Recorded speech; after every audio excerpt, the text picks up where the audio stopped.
Hello मेरे प्यारे दोस्तों, तो कैसे हैं आप सभी। मैं आर.के. रुद्र आप सभी का स्वागत करता हूं आपके अपने इस चैनल पे।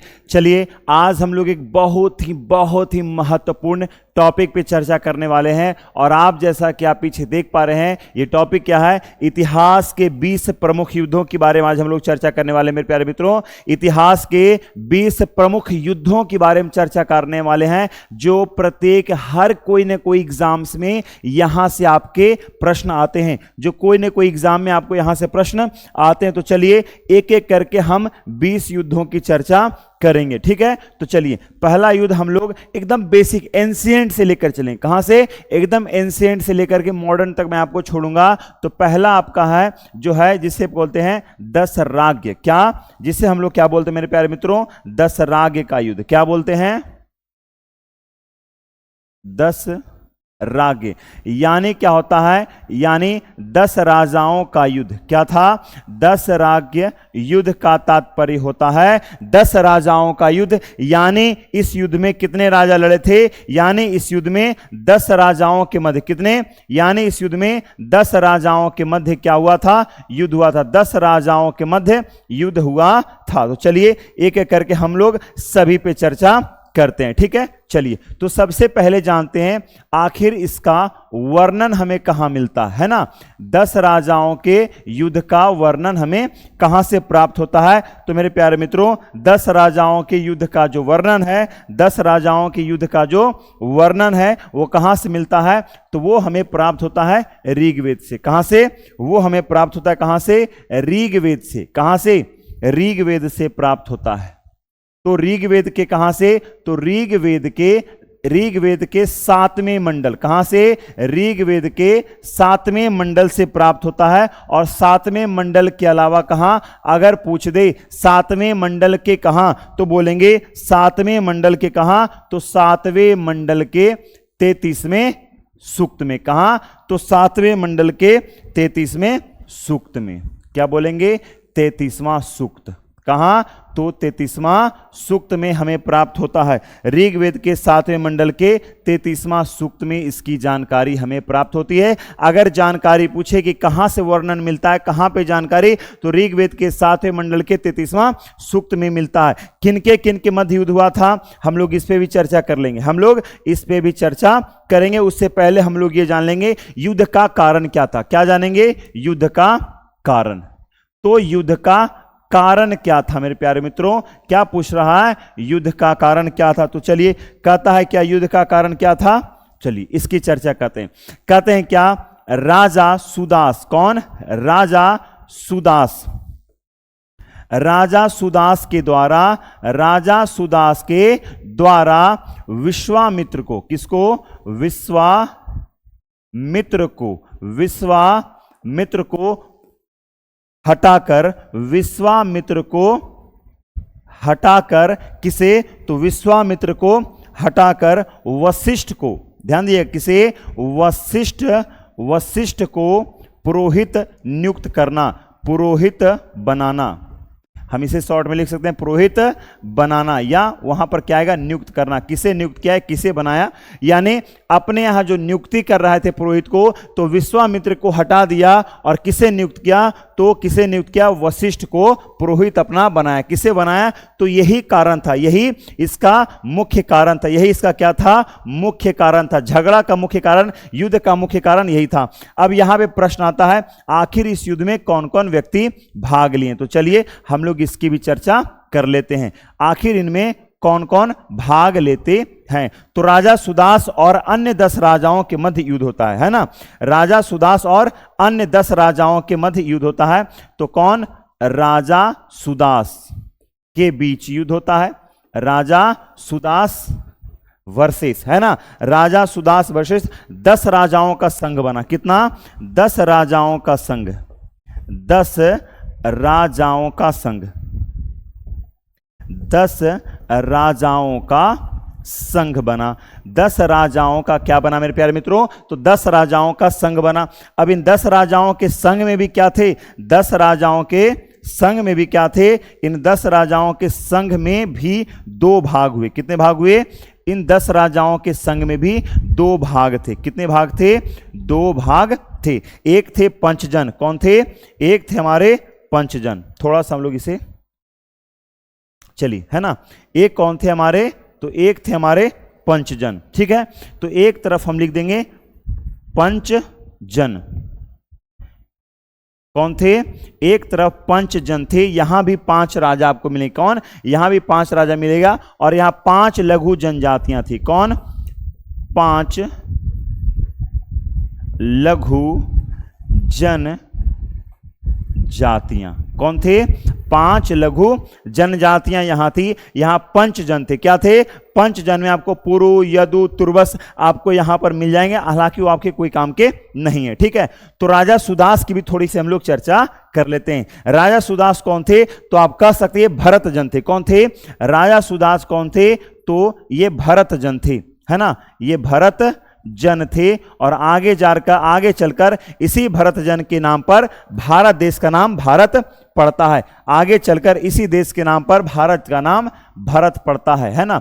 भागीदारी पूछ देगा, है ना, कि इस युद्ध में भागीदारी कौन कौन थी, यानी किन किन व्यक्तियों ने भाग लिया था इस युद्ध में, किन कौन व्यक्तियों ने भाग लिया था। चलिए, कौन कौन व्यक्तियों ने भाग लिया था?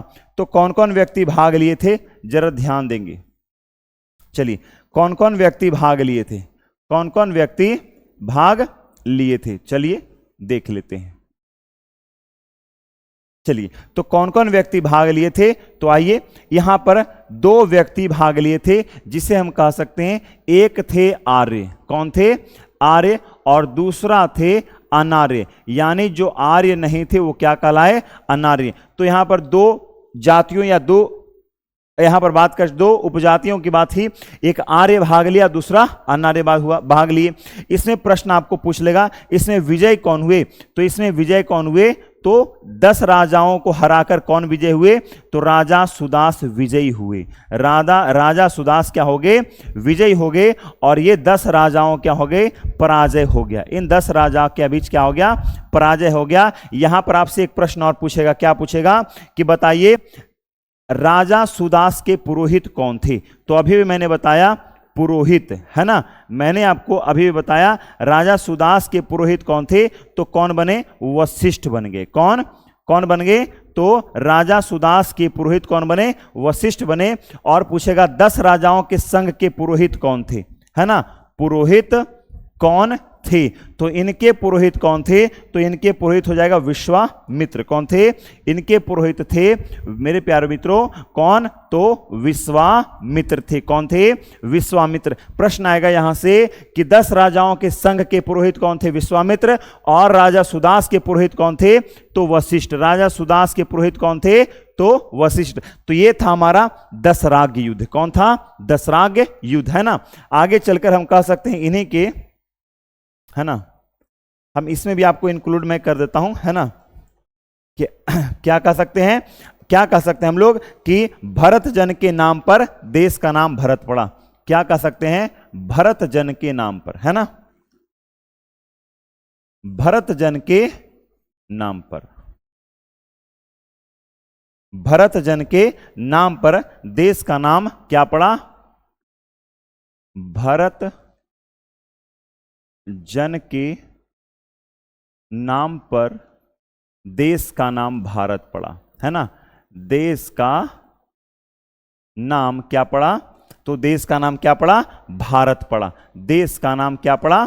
तो भारत पड़ा। तो ये था आपका दशराग्य युद्ध। आप इसे बढ़िया सा स्क्रीनशॉट लीजिए और आने वाले एग्जाम्स की बढ़िया सा आप इसकी तैयारी कर लीजिए, ठीक है। ठीक है, यहां पर आपको एक चीज और पूछेगा, ये किस जगह पर इसका युद्ध हुआ था ना, किस स्थल पूछेगा, युद्ध स्थल। तो मैं आपको यहां पर इंक्लूड कर देता हूं, युद्ध स्थल। क्या पूछ देगा? युद्ध स्थल। तो युद्ध स्थल। तो अगर आपको युद्ध स्थल पूछेगा मेरे प्यारे मित्रों, तो जवाब देना है, क्या देना है? परुष्णी नदी। क्या? परुष्णी। परुष्णी किसे कहते हैं? तो परुष्णी बोलते हैं आज के रावी को। क्या बोलते हैं? परुष्णी। किसे? तो रावी को बोलते हैं। किस नदी को बोलते हैं? रावी नदी के तट पर हुआ था। रावी नदी के तट पर इसका युद्ध स्थल कहां था? तो परुष्णी रावी नदी के तट पर था। चलिए इसका फटाफट आप लोग स्क्रीनशॉट लीजिए, हम नेक्स्ट पेज की ओर आगे बढ़ते हैं। कहां से शुरुआत करेंगे हम लोग पढ़ने के लिए? तो 1 2 है ना, फिर यहां पर हम लोग आएंगे, यहां पर पढ़ लेंगे 3 है ना, इसी तरह से पढ़ते चलेंगे 4 है ना, 5, ये आपका हो गया 6, ये आपका हो गया 7। तो इन पॉइंट्स के माध्यम से मैं आपको पूरा के पूरा मैं आपको क्लियर कर दिया हूं। ठीक है, चलिए अब अगले पेज की ओर हम लोग आगे बढ़ते हैं। अब दसराग युद्ध के बाद हम लोग हार्डेस्पीज का युद्ध पढ़ेंगे। किसे? हार्डेस्पीज का हम लोग युद्ध पढ़ेंगे। ठीक है, चलिए क्या नाम है इसका? हार्डेस्पीज।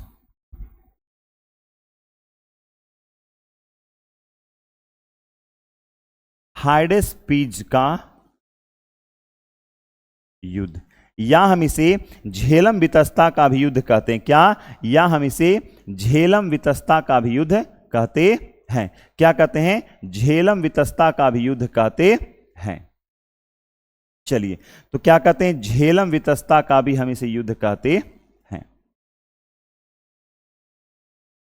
चलिए, तो यहां पर अब हम लोग इसके बारे में चर्चा कर लेते हैं। चलिए, तो सबसे पहली बात, हार्डेस्पीज का युद्ध किसके किसके मध्य हुआ था? तो हार्डेस्पीज का युद्ध किसके किसके मध्य हुआ था? तो चलिए सबसे पहले बात करते हैं कि किसके किसके मध्य हुआ था। तो हार्डेस्पीज पोरस और सिकंदर के मध्य हुआ था। किसके? पोरस और सिकंदर, सिकंदर और पोरस के मध्य हुआ था। सिकंदर वर्सेस पोरस, है ना। तो इसमें विजयी कौन हुआ था? मैं आपको शुरू में लिख देता हूं। विजयी कौन हुआ था? तो विजय हुआ था सिकंदर, और पराजय कौन हो गया? तो मैं एक तरफ लिखूंगा विजय, तो आप ऑटोमेटिक समझ जाओगे पराजय कौन हुआ था। तो पराजित हुए थे हमारे पोरस जी, है ना, पराजित हुए थे, है ना। कौन पराजित हुए थे? तो पोरस पराजित हुए थे। ठीक है, चलिए पूछेगा युद्ध स्थल कहां है? क्या पूछेगा? आपसे प्रश्न आएगा इसका, यानी हार्डेस्पीज का अन्य नाम मैं एक लिख देता हूं, है ना, अन्य नाम। हार्डेस्पीज का अन्य नाम अगर बात करें तो इसे कहते हैं झेलम वितस्ता का युद्ध। क्या कहते हैं? झेलम। झेलम का ही नाम क्या है? पुराना नाम क्या है? वितस्ता। क्या नाम है? वितस्ता का युद्ध, यानी इसे हम कह सकते हैं झेलम वितस्ता का भी युद्ध हम इसे कह सकते हैं। अगर आपका युद्ध स्थल पूछे तो युद्ध स्थल भी क्या हो जाएगा? झेलम या वितस्ता। युद्ध स्थल क्या पूछेगा? युद्ध स्थल पूछेगा मेरे प्यारे मित्रों। तो युद्ध स्थल क्या हो जाएगा आपका? युद्ध स्थल हो जाएगा वितस्ता नदी। वितस्ता नदी के तट पर, है ना, या वितस्ता नदी के तट पर। इसके हार का कारण क्या था? पोरस के हार का कारण, है ना, पोरस के हार का कारण, पराजय का कारण, पराजय का कारण। तो पराजय का कारण क्या बोला गया है? पराजय का कारण क्या था? वर्षा के कारण। किसके कारण? वर्षा हो जाने के कारण, वर्षा होने के कारण। किसके? वर्षा होने के कारण मिट्टी दलदल हो गई। क्या हो गई? मिट्टी दलदल हो गई। अब दलदल मिट्टी में बताइए कभी हाथी घोड़ा दौड़ पाएगा? कभी नहीं। जब मिट्टी दलदल हो जाएगी, दलदल जब मिट्टी हो जाएगी मेरे प्यारे मित्रों, तो क्या हाथी इस अवस्था में चल पाएगा? तो बिल्कुल नहीं। हाथी इस अवस्था में चल पाएगा?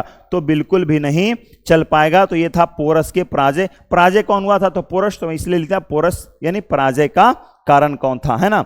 चलिए, यहीं पर क्या हुआ? सिकंदर से पूछा, जब हार गया ना, तो हालांकि अंभी, जो कि पहला देशद्रोही, भारत का यानी देश का पहला देशद्रोही, है ना, क्या बोलेंगे?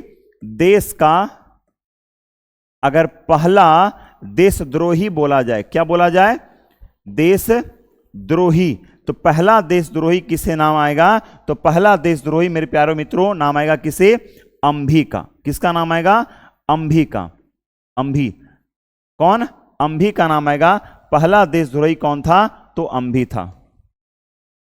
और अंभी ने क्या किया? अंभी तो अपने आप तो समर्पण किया ही सिकंदर के सामने, उसके अलावा अन्य राजाओं के सीक्रेट्स वगैरह बताने शुरू कर दिए, कैसे उसको मार्ग बताना शुरू कर दिया। और पोरस के सामने जाकर बोलता है कि पोरस तुम आत्मसमर्पण कर दो सिकंदर के सामने, क्यों लड़ रहे हो, क्यों अपनी मौत का आह्वान कर रहे हो। बहुत घमंडी था, है ना। चंद्रगुप्त मौर्य के बारे में मैं इसकी चर्चा करूंगा। तो पोरस क्या करता है, पोरस के पास जाता है, पोरस इसे भाला फेंककर मारता हुआ, एक सिक्के में जारी है, एक सिक्के में पोरस द्वारा अंभी को भाला फेंककर मारता हुआ बताया गया, ठीक है ना। और फिर जाकर सिकंदर पोरस के एक मित्र को कहता है, पोरस के मित्र को कहता है कि इसे मेरे पास बुलाओ। तो पोरस के मित्र के कहने पर पोरस सिकंदर के पास जाता है। तो सिकंदर पूछता है कि बताओ पोरस तुम्हारे साथ क्या किया जाए, बताओ पोरस तुम्हारे साथ क्या किया जाए। तब पोरस कहता है सुनो सिकंदर, मैं हारा नहीं हूं, मैं पराजित नहीं हूं, और पराजित हूं भी, मैं पराजित हुआ हूं तुमसे, मैं मानता हूं, लेकिन मैं मन से पराजित नहीं हूं। मुझे तुम्हारे सामने सरेंडर करने में, मैं सरेंडर करने वाला नहीं, मेरा सिर कट जाएगा, लेकिन मैं आत्मसमर्पण नहीं करूंगा। सिकंदर इसके साहस को देखकर बड़ा प्रसन्न होता है और कहता है कि बताओ पोरस तुम्हारे साथ क्या किया जाए। तब पोरस कहता है क्या कि सुनो सिकंदर, जिस प्रकार एक जीता हुआ राजा, एक विजित राजा एक पराजित राजा के साथ जैसा व्यवहार करता है, तुम मेरे साथ बिल्कुल वैसा करने के कर सकते हो, मुझे कोई आपत्ति नहीं है। तुम मुझे चाहो तो मृत्युदंड दे सकते हो, तुम मुझे चाहो तो बुरी मौत दे सकते हो, मुझे उसमें कोई आपत्ति नहीं होगी। जिस प्रकार एक जीता हुआ राजा एक पराजित राज के साथ करता है। तो ये थी क्या, हमारे प्रिय पोरस की कहानी थी, ठीक है। चलिए यहां पर पोरस देखिए, अलग अलग राइटर का मत अलग अलग होता है ना। चलिए तो अब यहां पर हम लोग कहते हैं सेल्यूसिड और मौर्य, यानी सेल्यूकस निकेटर की और मौर्य की। तो इसे हम कहते हैं सेल्यूसिड मौर्य, है ना। क्या कहते हैं, सेल्यूसिड मौर्य का युद्ध, है ना। सेल्यूसिड मौर्य का युद्ध, यानी सेल्यूकस निकेटर और चंद्रगुप्त मौर्य के मध्य क्या होता है, युद्ध होता है। चंद्रगुप्त मौर्य के मध्य क्या होता है, तो युद्ध होता है। चंद्रगुप्त मौर्य के मध्य युद्ध होता है। चलिए तो क्या होता है, चलिए तो इसके बारे में हम लोग चर्चा करते हैं। सबसे पहली बात कि युद्ध किसके मध्य होता है, सबसे पहली बात, है ना। क्या, तो सेल्यूकस निकेटर। मैं सिर्फ सेल्यूकस लिखता हूं, निकेटर तो आप समझ रहे हो। सेल्यूकस वर्सेस चंद्रगुप्त मौर्य, मैं एक बार लिख रहा हूं, चंद्रगुप्त क्या है, मौर्य, है ना। किनके मध्य हुआ था, तो सेल्यूकस निकेटर और चंद्रगुप्त मौर्य के मध्य हुआ था। अब अगर पूछा जाए कि कब हुआ था, है ना, कब हुआ था, इसमें विजय कौन हुआ, तो एक संधि के माध्यम से होगी, ये युद्ध को समाप्त किया गया था। ऐसे विजित राजा किसे घोषित किया गया है, चंद्रगुप्त मौर्य को इतिहासकार क्या कहते हैं, विजयी। कौन विजयी हुआ, तो चंद्रगुप्त मौर्य विजय हुआ। और सेल्यूकस निकेटर को क्या कहेंगे, तो पराजित राजा, क्या पराजित हो गया, ये क्या हो गया, पराजित हो गया। ये युद्ध कब हुआ था, तो अगर बात किया जाए कब हुआ था, है ना, कब, समय काल अगर पूछा जाए कब हुआ था, तो क्या बोलेंगे, क्या बोलेंगे, 305 बीसी, यानी बीसी का मतलब ईसा पूर्व में हुआ था। 305 ईसा पूर्व पहले हुआ था। सेल्यूकस निकेटर यहां पराजित होता है। और सेल्यूकस निकेटर क्या करता है, संधि के माध्यम से। कौन सा संधि करता है, तो संधि ये करता है कि सेल्यूकस की पुत्री, कौन, सेल्यूकस की पुत्री, चाणक्य के कहने पर, है ना, सेल्यूकस की पुत्री, सेल्यूकस की पुत्री जिसका नाम होता है हेलेना, क्या नाम होता है, हेलेना के साथ विवाह, के साथ चंद्रगुप्त मौर्य का विवाह, चंद्रगुप्त मौर्य का विवाह। और जब विवाह करेगा तो बताइए, दहेज प्रथा चला हुआ है, ये पुरानी परंपरा है, तो क्या करता है, दहेज मिलता है। क्या, तो कह सकते हैं चंद्रगुप्त मौर्य को दहेज मिला। और दहेज में चंद्रगुप्त मौर्य क्या लेता है, जरा ध्यान से देखिएगा, दहेज में चंद्रगुप्त मौर्य क्या लेता है, तो दहेज में राजा है ना, तो राजा को राजा की भांति, तो दहेज में चंद्रगुप्त मौर्य को 4 राज्य मिलते हैं। कौन कौन, 4 राज्य मिलते हैं, कंधार, काबुल, हेरात और मकरान, ठीक है। तो कौन कौन हो गया, कंधार, है ना, और क्या हो गया, काबुल, हेरात, और क्या हो गया, मकरान। ठीक है, तो क्या हुआ, ये 4 राज्य इसे दिए गए, कंधार, काबुल, हेरात और मकरान, ये 4 राज्य किसे दहेज में मिला, किसको, तो सेल्यूकस निकेटर ने चंद्रगुप्त मौर्य को दिया। तो चंद्रगुप्त मौर्य का भी फर्ज बनता है कि अरे चलो ससुर जी बन गए, तो ससुर को क्या दिया, उपहार दिया, है ना, क्या दिया, सेल्यूकस को उपहार, सेल्यूकस को क्या दिया, तो सेल्यूकस को उपहार, तो क्या देता है, सेल्यूकस को उपहार देता है। तो उपहार में क्या देता है, तो सेल्यूकस को उपहार में क्या देगा, तो सेल्यूकस को उपहार में क्या देगा, तो सेल्यूकस को उपहार देता है। अब ये उपहार में सेल्यूकस को क्या देगा, तो उपहार में 500 हाथी देता है, कितना, 500 हाथी, 500 हाथी कहता है, उपहार में सेल्यूकस निकेटर को क्या, तो 500 हाथी देता है। और क्या होता है यहां पे, तो मेरे प्यारे मित्रों, देश में पहला राजदूत, है ना, देश का यानी भारत में पहला राजदूत नियुक्त किया गया, है ना, देश का पहला राजदूत, देश का क्या बोला जाएगा, पहला राजदूत कौन था, तो देश का पहला राजदूत किसे बनाया गया, देश का पहला राजदूत कौन था, तो देश का पहला राजदूत जिसे कहते हैं मेगास्थनीज, क्या बोलते हैं, मेगास्थनीज, मेगास्थनीज कौन था, मेगास्थनीज, किसके दरबार में, तो चंद्रगुप्त मौर्य के दरबार में नियुक्त था, देश का पहला राजदूत नियुक्त, किसके दरबार में, चंद्रगुप्त मौर्य के दरबार में। और मेगास्थनीज की एक पुस्तक है ना, मेगास्थनीज की एक पुस्तक है जिसका नाम क्या है, जिसका नाम है मेरे प्यारे मित्रों इंडिका, क्या नाम है, इंडिका, जिसका नाम क्या है, इंडिका, जिसका नाम क्या है, इंडिका। तो ये था सेल्यूसिड और मौर्य के बीच की कहानी, सेल्यूसिड और मौर्य के बीच की कहानी। आप इसको फटाफट स्क्रीनशॉट ले लो ताकि आपको रिवीजन करने में सुविधा हो। ठीक है, चलिए आगे हम लोग बढ़ने वाले हैं कलिंग युद्ध की ओर। किसकी ओर, कलिंग युद्ध, कलिंग युद्ध की चर्चा करेंगे। तो चलिए कलिंग युद्ध की चर्चा कर लेते हैं। चलिए आइए, तो कलिंग युद्ध की चर्चा करने वाले मेरे प्यारे मित्रों, तो किनके किसके मध्य हुआ था, तो पहली बात की कलिंग युद्ध किसके मध्य हुआ था, तो पहली बात की अशोक के मध्य हुआ था, किसके, अशोक के मध्य हुआ था। कब, तो इसकी जानकारी मिलती है 261 बीसी में, कब, 261 बीसी में। ठीक है, चलिए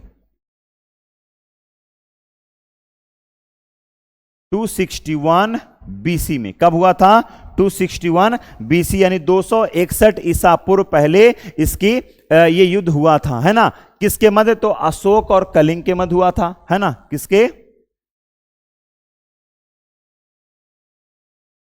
अशोक वर्सेस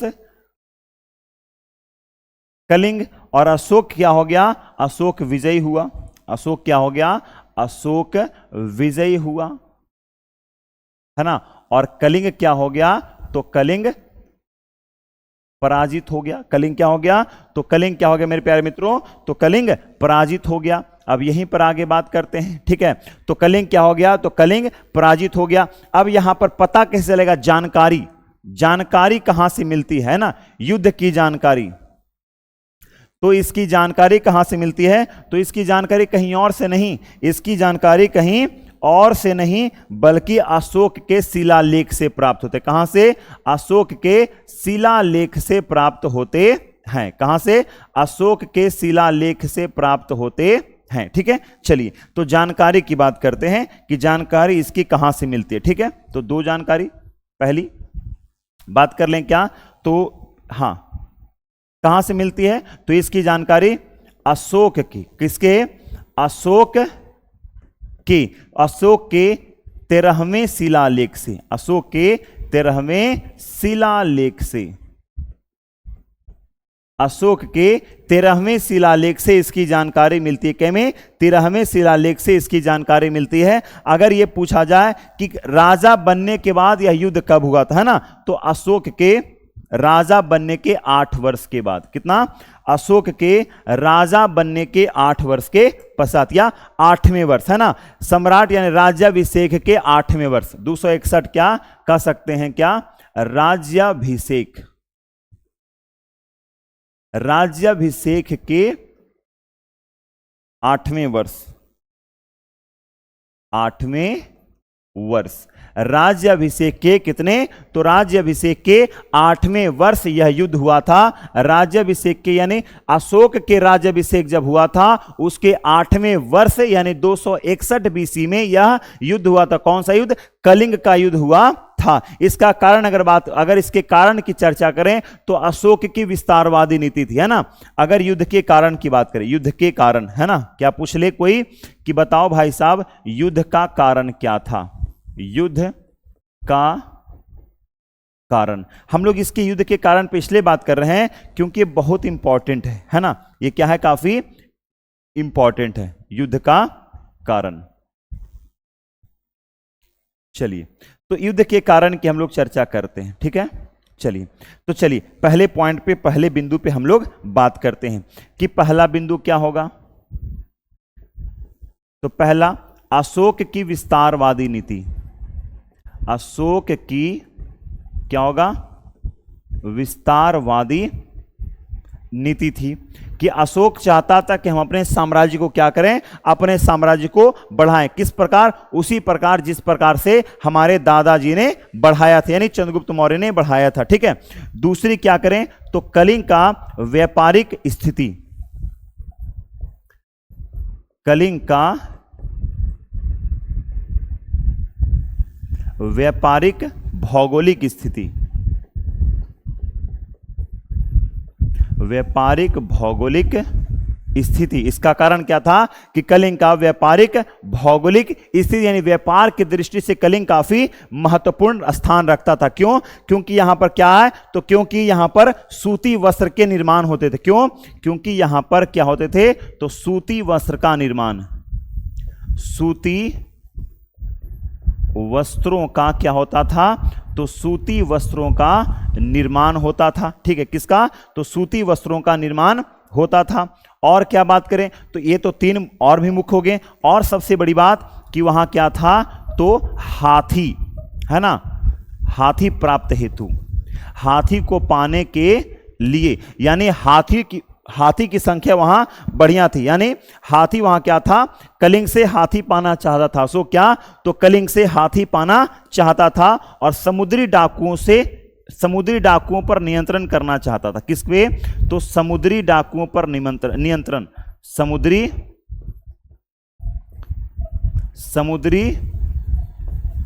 डाकुओं पर नियंत्रण, समुद्री डाकुओं पर नियंत्रण, समुद्री डाकुओं पर क्या करना चाहता था, तो वो नियंत्रण करना चाहता था, समुद्री डाकुओं पर नियंत्रण करना चाहता था।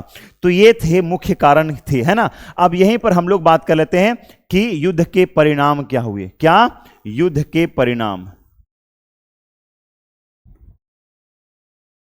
युद्ध के परिणाम क्या निकले। तो मेरे प्यारे मित्रों, अब युद्ध होगा तो युद्ध में बताइए कितने व्यक्तियों की मौत होगी कि नहीं होगी। युद्ध होगी तो व्यक्तियों की मौत भी निश्चित रूप से होगी, है ना।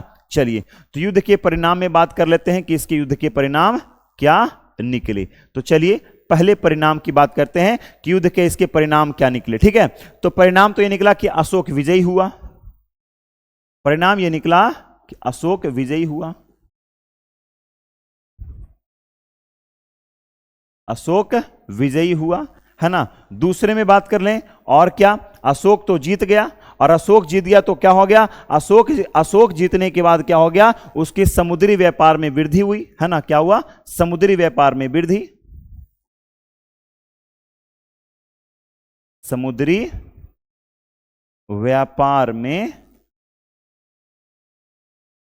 व्यापार में वृद्धि हुई।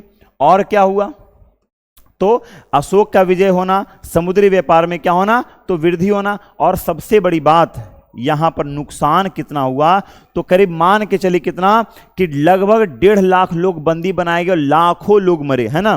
करीब क्या, तो लाख लोग बंदी बनाए गए। 1.5 लाख लोग क्या बनाए गए? तो 1.5 लाख लोग बंदी बनाए गए और 1 लाख लोगों की मौत। 1 लाख लोगों की क्या हुई? तो 1 लाख लोगों की मौतें हुई। कितना? 1 लाख लोगों की क्या हुई? मौत हुई।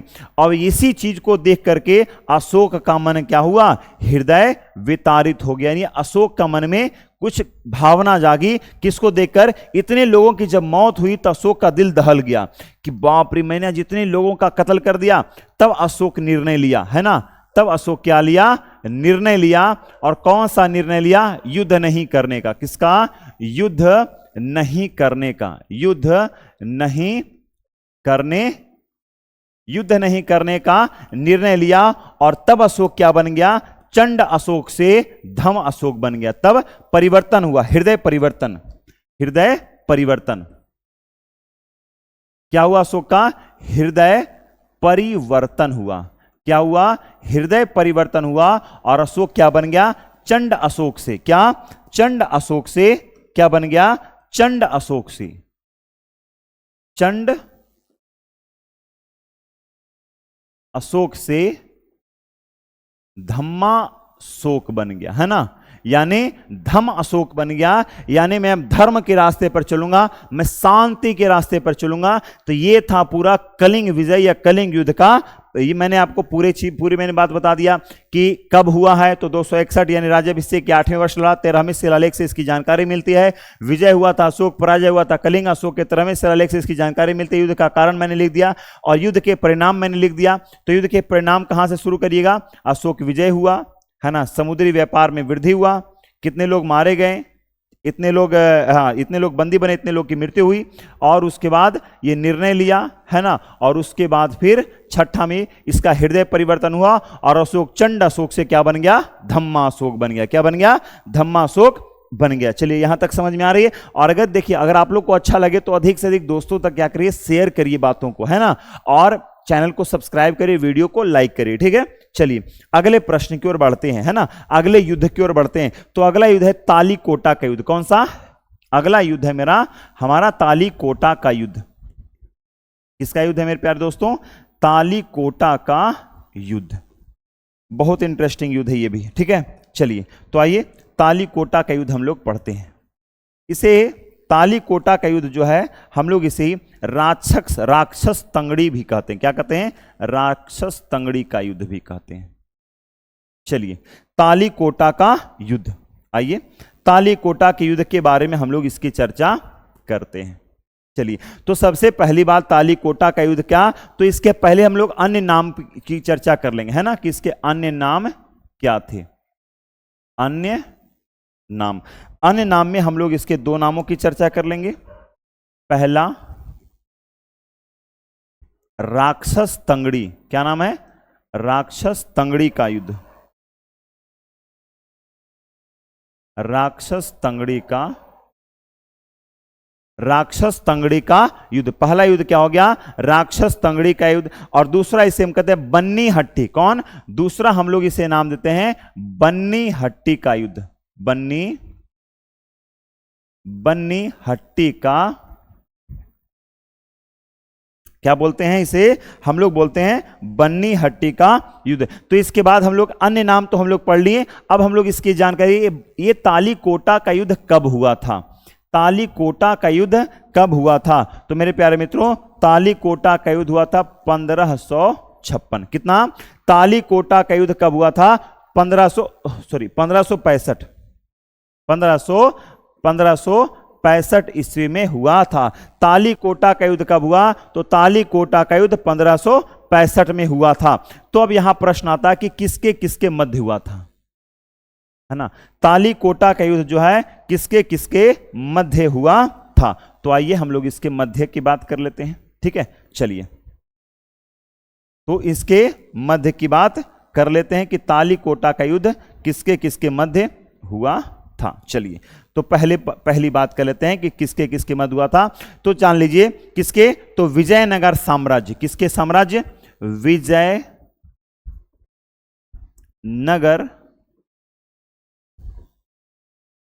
साम्राज्य के मध्य हुआ था, विजयनगर साम्राज्य। और इधर किसके, तो बहमनी गठबंधन के संबंध, किसके, बहमनी गठबंधन के मध्य हुआ था। गठबंधन, गठबंधन यानी दो लोग यहां भी जुड़े हुए हैं, है ना। एक विजयनगर साम्राज्य है, क्या है, एक हमारा विजयनगर साम्राज्य है, और दूसरा कौन है, बहमनी गठबंधन है, बहमनी गठबंधन है। चलिए, एक विजयनगर साम्राज्य हो गया, दूसरा क्या हो गया हमारा, बहमनी गठबंधन है। चलिए, विजयनगर साम्राज्य और बहमनी गठबंधन। चलिए, अब इन लोगों में देखना है कि विजयनगर साम्राज्य की ओर से कौन लड़ रहे हैं। तो विजयनगर साम्राज्य के शासक कौन है, तो सदाशिव राव। शासक कौन है, तो इसके शासक हैं सदाशिव राय, सदाशिव रॉय, सदाशिव रॉय है। और इसके अगर मुख्य सेनापति की अगर बात करें, इसमें अगर सेनापति की बात करें जिसका धाक चलता था, है ना, जिसका धाक जो है चलता था, मतलब इसमें जो है ये शासक तो थे, लेकिन इस शासक को मतलब पूरा अधिकार इनका उस पर नहीं था, पूरा अधिकार इनका नहीं था, बल्कि कृष्णदेवराय के जमाता, है ना, कौन थे, कृष्णदेवराय के जमाता, जिनका नाम क्या था, जिनका नाम क्या था, जिनका नाम था मेरे प्यारे मित्रों राम राय था। क्या नाम था इनका, राम राय, जिनका नाम क्या था, राम राय। और इनकी क्या हो जाती है, इनकी मृत्यु हो जाती है, इस युद्ध में क्या हो जाती है, इनकी मृत्यु हो जाती है। और विजयनगर साम्राज्य क्या होता है, विजयनगर साम्राज्य पराजित हो जाता है।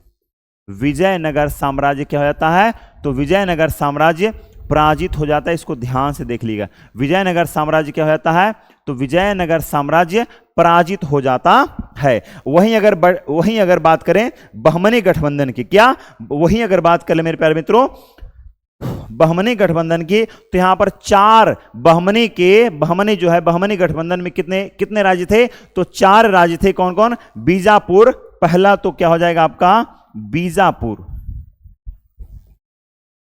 है ना, दूसरा आपका हो जाएगा बीदर, है ना, पहला हो गया बीजापुर, दूसरा आपका हो गया बीदर, और अहमदनगर और गोलकुंडा।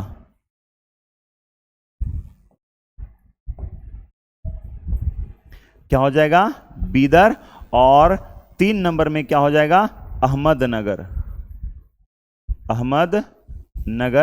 और 4 में क्या हो जाएगा, गोलकुंडा,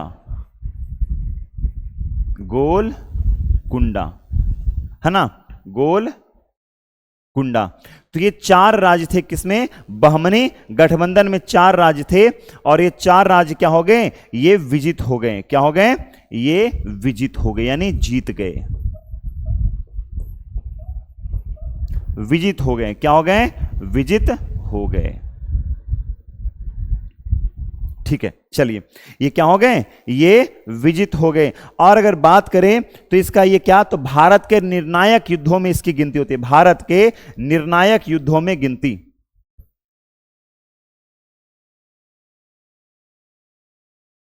भारत के निर्णायक युद्धों में गिनती, भारत के निर्णायक युद्धों में गिनती। इसमें मैं आपको एक छोटा सा मैं आपको पॉइंट बता रहा हूं,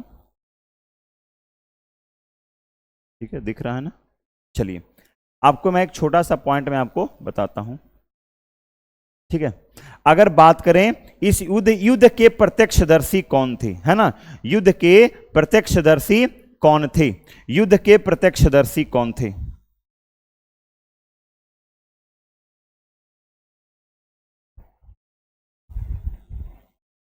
युद्ध के प्रत्यक्षदर्शी, युद्ध के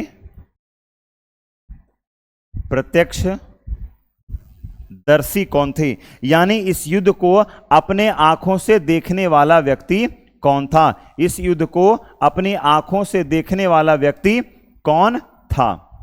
तो कौन था जिसका नाम था, ध्यान दिया, इस युद्ध के प्रत्यक्षदर्शी कौन थे, तो इसके नाम थे क्या, इस युद्ध के प्रत्यक्षदर्शी के नाम बोलेगा तो इसका नाम था सेविल। क्या नाम था, सेविल। और इसने अपनी पुस्तक, कौन सी पुस्तक है, इसकी पुस्तक का नाम है ए फॉरगेटन अंपायर, ए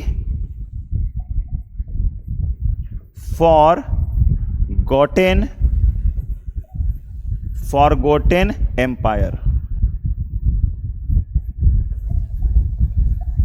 क्या नाम है इसकी पुस्तक का, फॉरगेटन अंपायर में जिक्र किया है। किस में जिक्र किया है, ये फॉरगेटन अंपायर में जिक्र किया है इसका। कहां, तो ये फॉरगेटन अंपायर में इसकी चर्चा करता है। किसकी पुस्तक है, सेविल की पुस्तक का नाम क्या है, ये फॉरगॉटेन अंपायर। ये फॉरगॉटेन अंपायर किसकी पुस्तक है, ये फॉरगॉटेन अंपायर किसकी पुस्तक है, तो सेविल की पुस्तक। किसकी, सेविल की पुस्तक। इसमें जिक्र किया गया है क्या, कहेगा युद्ध के प्रत्यक्षदर्शी कौन थे, तो सेविल, और सेविल के पुस्तक का नाम क्या है, तो ए फॉरगेटन अंपायर। यानी फॉरगेटन अंपायर के बारे में पूरी चर्चा इस तालीकोटा या राक्षस तंगड़ी या बनी हट्टी के युद्ध के बारे में पूरा जिक्र मिलता है। तो चलिए हम लोग इतने युद्धों के बारे में पढ़ रहे हैं और अगले युद्ध के बारे में हम लोग चर्चा करते हैं, ठीक है। चलिए अगले युद्ध के बारे में, तालीकोटा का युद्ध हम लोग पढ़ लिए। अब हम लोग सबसे इंपॉर्टेंट युद्ध के बारे में चर्चा करने जा रहे हैं जिसका नाम है पानीपत का युद्ध। क्या नाम है, पानीपत का। अभी हम लोग पहले पढ़ रहे थे प्रथम युद्ध, पानीपत का प्रथम युद्ध, ठीक है। क्या नाम है, पानीपत का प्रथम युद्ध। चलिए तो पानीपत के प्रथम युद्ध के बारे में हम लोग चर्चा करते हैं। पानीपत का प्रथम युद्ध, तो चलिए सबसे पहले पानीपत के युद्ध में हम लोग बात करते हैं कि पानीपत का प्रथम युद्ध कब हुआ था। पानीपत का प्रथम युद्ध कब हुआ था, तो चलिए इसके बारे में हम लोग जिक्र कर लेते हैं, है ना। तो क्या हुआ था, 21 अप्रैल, है ना, 1526। कब हुआ था, 21 अप्रैल 1526 को। कब हुआ था, 21 अप्रैल 1526 को यह युद्ध हुआ था। अगर पूछा जाए किनके किनके मध्य हुआ था, किनके किनके मध्य हुआ था, तो क्या बोलेंगे, पहली बात तो Babar versus Ibrahim Lodi, Babar versus Ibrahim Lodi, Babar versus Ibrahim Lodi के मध्य हुआ था। यह युद्ध किसके मध्य हुआ था मेरे प्यारे मित्रों, तो बाबर और इब्राहिम लोदी के बीच यह युद्ध हुआ था, जिसमें क्या करता है, जिसमें बाबर विजयी हो जाता है। बाबर क्या होता है, विजयी, और इब्राहिम लोदी क्या होता है, तो इब्राहिम लोदी क्या करता है, तो इब्राहिम लोदी को रण क्षेत्र में मृत्यु, रण भूमि या रण क्षेत्र में मृत्यु, रणभूमि में मारा गया। रणभूमि में क्या होगा, तो रणभूमि में इब्राहिम लोदी रणभूमि में बाबर के हाथों क्या होगा, यानी इसके मृत्यु हो गई, इसके सर काट दिए गए। इसके किसके, इब्राहिम लोदी को सर काट दिए गए। उसे पता था बाबर का, अगर ये जिंदा रह गया तो मैं दिल्ली पर अधिकार नहीं कर पाऊंगा। तो बाबर क्या हो गया, जीत गया, है ना। देश में यानी भारत में पहली बार, ध्यान दीजिएगा, भारत में पहली बार तोपों का प्रयोग हुआ, पहली बार तोप का प्रयोग, पहली बार तोपों का प्रयोग। अगर पूछेगा पहली बार तोपों का प्रयोग कब हुआ, तो पहली बार तोपों का प्रयोग कब हुआ, तो पहली बार तोपों का प्रयोग पानीपत के युद्ध में हुआ था। कहां हुआ था, पानीपत के युद्ध में हुआ था। अगर बोला जाए मुख्य तोपची कौन थे, मुख्य तोपची, तो इसका नाम था उस्ताद अली कुली, उस्ताद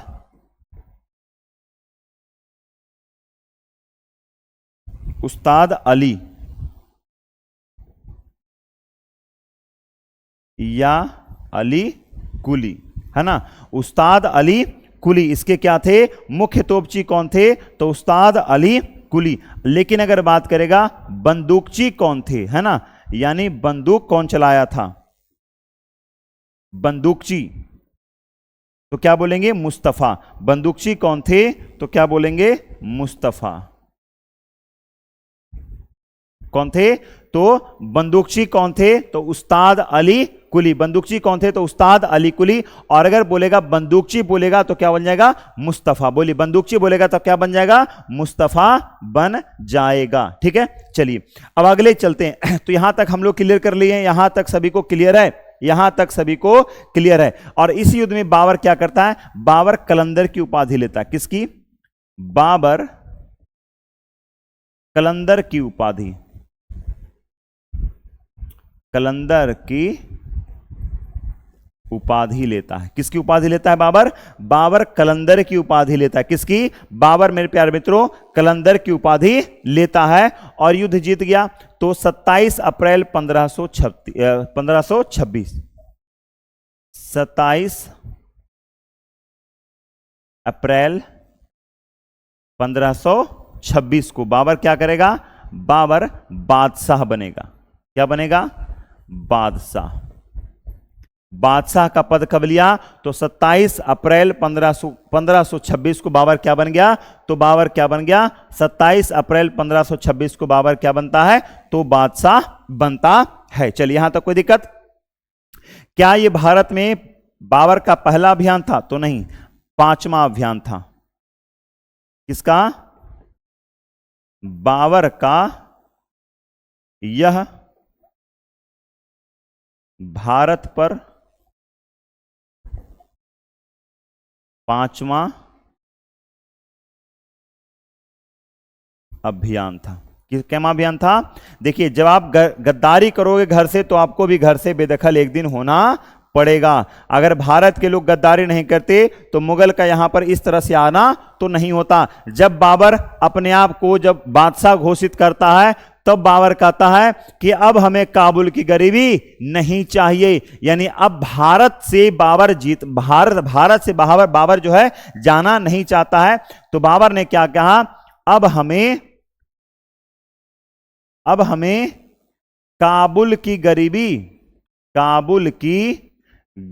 नहीं चाहिए, काबुल की गरीबी नहीं चाहिए।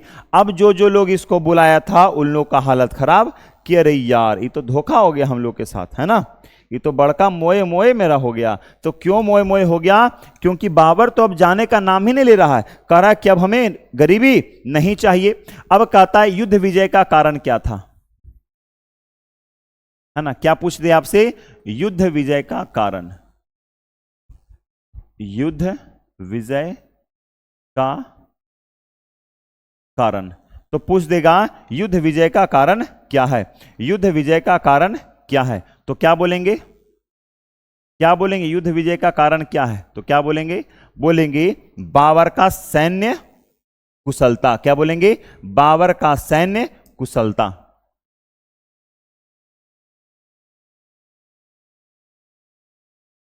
बाबर का सैन्य कुशलता,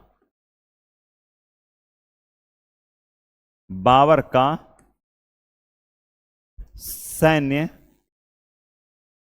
कुशलता क्या था। अगर पूछेगा युद्ध विजय का कारण तो क्या बोलेंगे, बाबर का सैन्य कुशलता। बाबर इस युद्ध के पश्चात मुगल साम्राज्य की नींव रखता है। किसकी नींव रखता है, मुगल साम्राज्य की नींव रखता है। किसकी नींव रखता है, यानी आप मुगल साम्राज्य की नींव रखता है। यहीं पर प्रश्न आपको पूछेगा कि बाबर इस युद्ध में किस युद्ध में, बाबर पानीपत के प्रथम युद्ध में किस पद्धति का प्रयोग किया, युद्ध में तरीका। क्या पूछ देगा, युद्ध में कौन सा तरीका का बाबर इस्तेमाल किया था, युद्ध में तरीका। तो क्या बोलेंगे, कौन से तरीका का इसने प्रयोग किया था, युद्ध में इसने किस तरीका का प्रयोग किया था।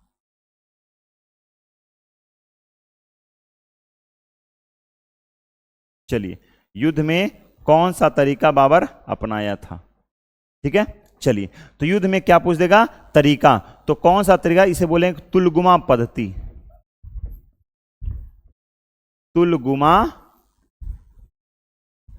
तुलगुमा पद्धति या फिर हम इसे कह सकते हैं क्या, ऑटोमन युद्ध पद्धति। क्या बोलेंगे,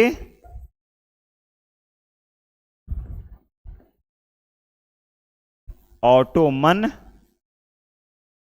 युद्ध पद्धति बोलेंगे। क्या बोलेंगे, ऑटोमन युद्ध पद्धति बोलेंगे। क्या बोलेंगे, ऑटोमन युद्ध पद्धति बोलेंगे। ठीक है, चलिए, ठीक है, चलिए, अब बोलिए, अब आप लोग कोई दिक्कत है, कोई समस्या है तो मुझे बताइए।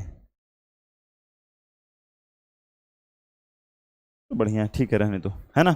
चलिए, तो बोलिए, अब हम लोग अगले युद्ध की ओर चलें। चलिए, आज पानीपत के पूरे युद्ध को हम लोग समाप्त कर देंगे और उसके अलावा भी हम लोग तराइन के भी युद्ध पढ़ेंगे। ठीक है, चलिए, तो यहां तक मैं आपको बाबर ने पानीपत के युद्ध में क्या क्या किया था, कौन कौन से युद्ध तोपों का प्रयोग किया, उसके मेन कौन कौन से लीडर थे, है ना, हम उसकी चर्चा कर लिए। ठीक है, अब अगले युद्ध की ओर बढ़ते हैं। मैं यहां पर लिखता हूं सिर्फ पानीपत का युद्ध। क्या लिखेंगे, पानीपत का युद्ध।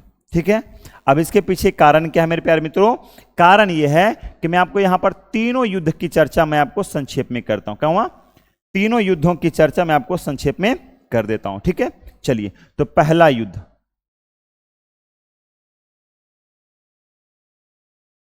पानीपत का प्रथम युद्ध। कौन सा है, पानीपत का प्रथम युद्ध। ठीक है, दूसरा हम लोग यहां पर पढ़ लेंगे पानीपत का द्वितीय युद्ध।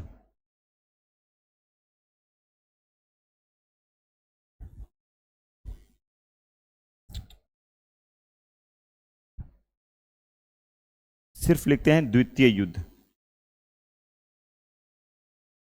द्वितीय युद्ध। ठीक है, चलिए, तो द्वितीय युद्ध कौन कौन और किन के मध्य हुआ था और कब कब हुआ था। ठीक है, चलिए, अगला क्या हो जाएगा हमारा, तृतीय युद्ध। तृतीय युद्ध, तो तृतीय युद्ध किन के मध्य और कब कब हुआ था। ठीक है, यानी पूरा पानीपत हम लोग इसको कंप्लीट कर देते हैं। ठीक है, चलिए, आगे ध्यान देंगे। तो कहता है कि पानीपत का प्रथम युद्ध, तो अभी अभी हम लोगों ने पढ़ा था क्या, कि 21 अप्रैल, इधर लिख दें डेट 21, डेट याद रखने से हालांकि कोई फायदा आपको है नहीं, सीधे 1526 पे फोकस करो। किस पे, 1526, है ना। किनके मध्य लड़ा गया था, तो बाबर और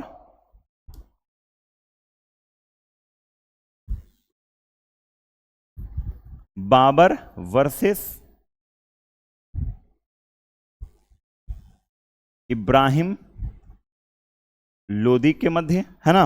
इसमें विजय कौन हुआ था,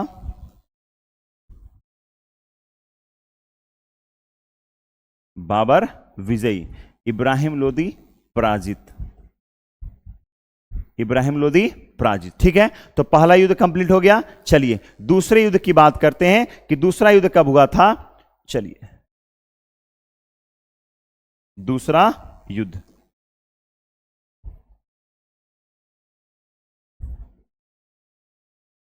5 नवंबर 1556। कितना, 5 नवंबर 1556 में दूसरा युद्ध लड़ा गया था। किनके मध्य, किनके मध्य लड़ा गया था,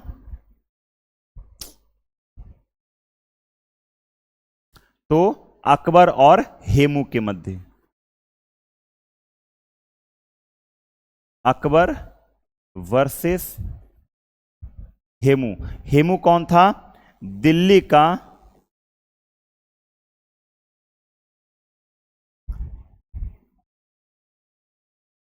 का हिंदू राजा था। कब बना था, तो हुमायूं के जब मृत्यु हुआ तो उसकी गद्दी, सिंहासन खाली हो गया उसका गद्दी। जब गद्दी खाली हुआ तो हेमू क्या किया, दिल्ली पर अटैक किया और दिल्ली को अपने अधिकार में ले लिया। ठीक है, और बाबर उधर कहीं अन्य क्या था, बिजी था। हम लोग उसकी चर्चा अलग से करेंगे, अभी हम लोग सिर्फ युद्धों के बारे में चर्चा कर रहे हैं। ठीक है, चलिए, इसमें विजय कौन हुआ?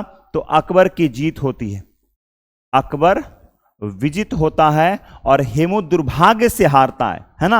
हेमू क्या करता है? दुर्भाग्य से पराजित हो जाता है और बड़े ही निर्लजता से के साथ बाबर इस विजय को जीतता। बाबर इस विजय को बड़े ही निर्लजता के साथ जीतता है। हेमू क्या हो गया था? घायल हो गया था, एक तीर लगने से वो घायल पड़ गया था। हालांकि वो बाबर पर बहुत भारी पड़ रहा था, लेकिन बाय मिस्टेक ये हार गया है ना। हम लोग इसे बोल सकते हैं बाय मिस्टेक इसकी हार हुई है। ठीक है, चलिए, इसकी हार क्या थी? तो बाय मिस्टेक मानी जाएगी। ठीक है, आगे देखिएगा।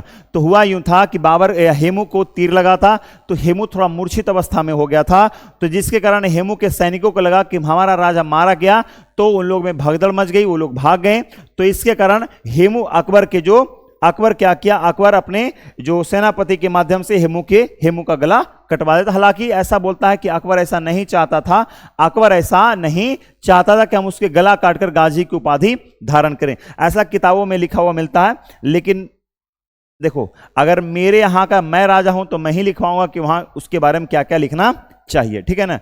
चलिए, अगले प्रश्न की ओर थोड़ा बढ़ते हैं, है ना। अब कहता है पानीपत का तृतीय युद्ध। तो पानीपत का तृतीय युद्ध कब हुआ था मेरे प्यारे भाइयों बहनों? तो क्या हुआ था? 14 जनवरी 1761। इधर मैं इसका डेट लिखता हूं, कितना? 14 जनवरी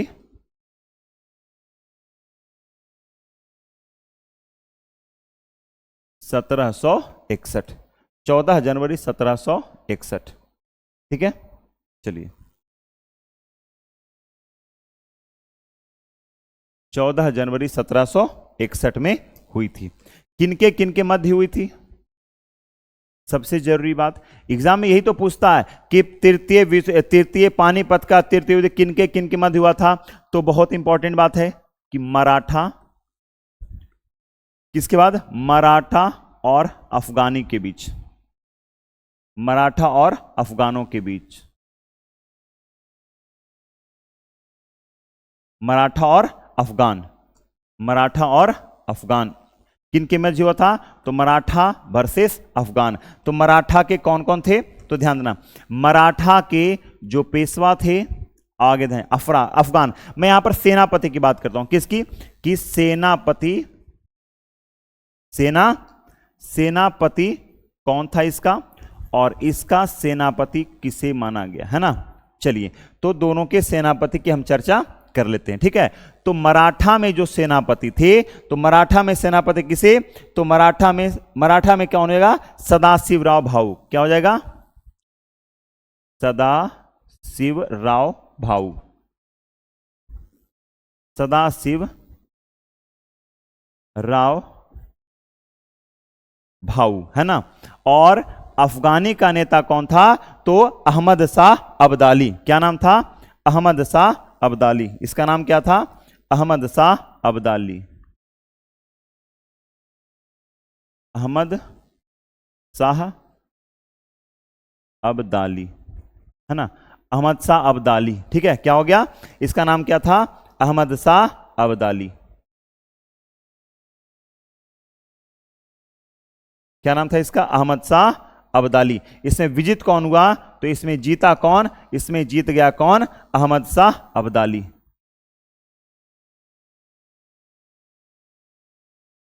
विजित, है ना। और ये क्या हो गए? पराजित।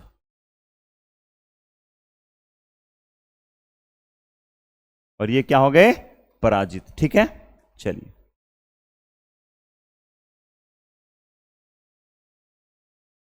ठीक है, चलिए,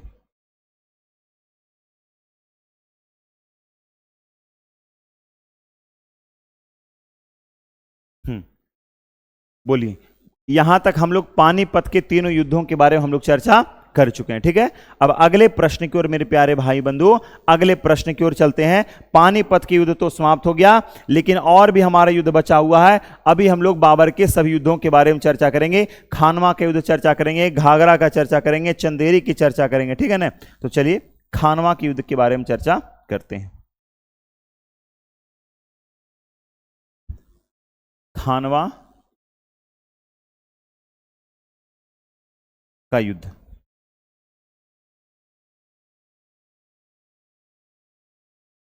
चलिए, तो खानवा के युद्ध के बारे में चर्चा करते हैं। तो सबसे पहली बात कि खानवा का युद्ध कब हुआ था, तो हम लोग डेट नहीं, हम लोग सिर्फ, मैं आपको ऐसे तो 17 मार्च 1527 में हुआ था, लेकिन आपको 17 मार्च लिखने की जरूरत नहीं है, एग्जाम में ये सब नहीं आता है, सीधे आप 1527 करिए। कितना?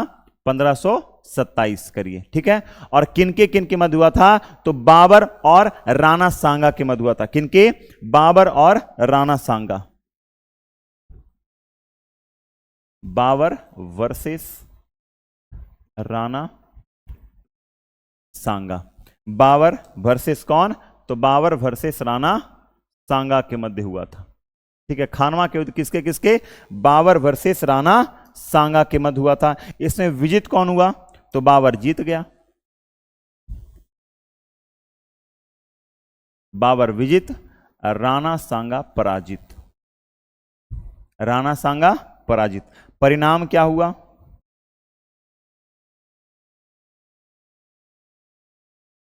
परिणाम की बात करें तो इसका परिणाम क्या निकला, इसका परिणाम यह हुआ, इसका परिणाम यह हुआ कि बाबर जो है मेवाड़ क्षेत्र पर अधिकार कर लिया। किस पर? मेवाड़ क्षेत्र पर अधिकार।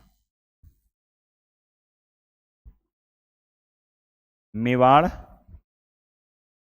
क्षेत्र पर, मेवाड़ क्षेत्र पर क्या कर लिया, तो अधिकार कर लिया। मेवाड़ क्षेत्र पर क्या कर लिया, अधिकार कर लिया। परिणाम क्या निकला कि मेवाड़ क्षेत्र पर उसने क्या कर लिया, अधिकार कर लिया। और अगर बात करें राणा सांगा के सहयोगी कौन थे, है ना, क्या करें, राणा सांगा के सहयोगी, सहयोगी किसकी, तो राणा सांगा के।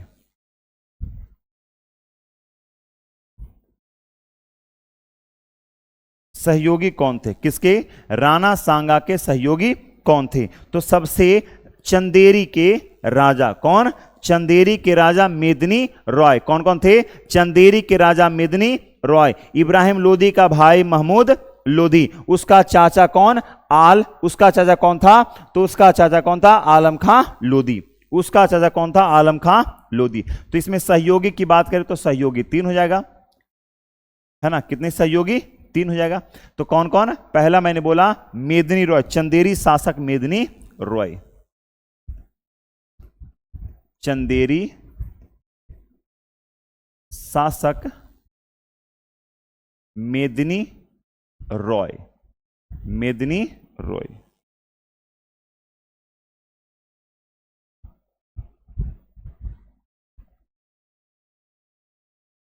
मेदिनी रॉय, मेदिनी रॉय, मेदिनी राय, या मेदिनी राय भी कहता है, मेदिनी रॉय भी होता है ना, मेदिनी राय, ठीक है। चलिए अगला क्या हो जाएगा हमारा, अगला हो जाएगा कौन, तो इब्राहिम लोदी का भाई, इब्राहिम लोदी का भाई, इब्राहिम लोदी का भाई महमूद लोधी, महमूद लोदी। इब्राहिम लोदी का भाई कौन? महमूद लोदी। और तीसरा कौन हो जाएगा? तीसरा हो जाएगा इब्राहिम लोदी का चाचा। क्या हो जाएगा? इब्राहिम लोदी का चाचा।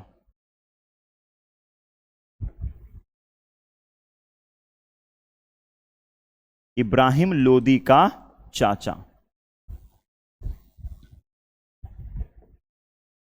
इब्राहिम लोदी का चाचा आलम खां लोदी।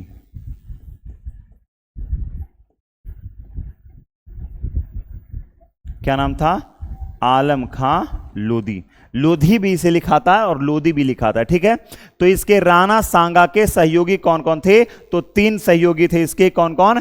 चंदेरी के शासक मेदिनी राय, मेदिनी रॉय, चंदेरी के शासक मेदिनी रॉय, और इब्राहिम लोदी का भाई महमूद लोदी, इब्राहिम लोदी का चाचा आलम खां। इब्राहिम लोदी का चाचा कौन? आलम खां। इब्राहिम लोदी का चाचा आलम खां। ये किसके सहयोगी थे? तो राणा सांगा के सहयोगी थे, राणा सांगा के सहयोगी थे। अब यहीं पर क्या करता है, खानवा के युद्ध में, इसी खानवा के युद्ध में बाबर क्या करता है? जिहाद की घोषणा करता है। किसकी घोषणा? जिहाद की घोषणा। जिहाद की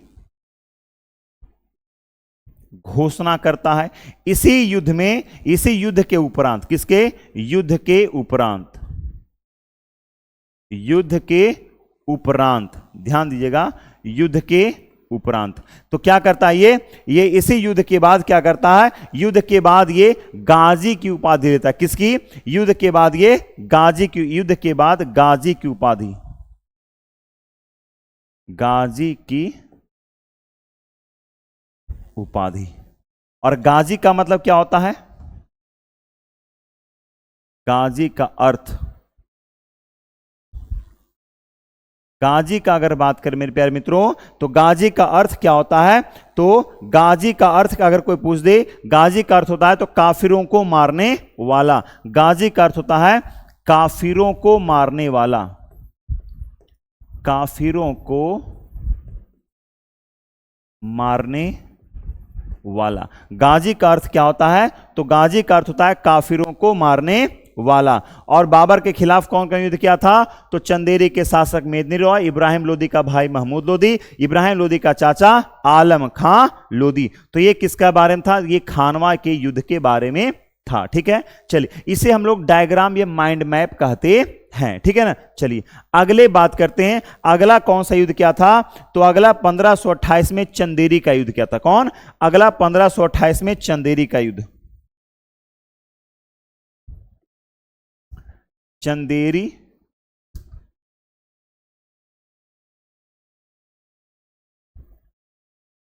चंदेरी का युद्ध।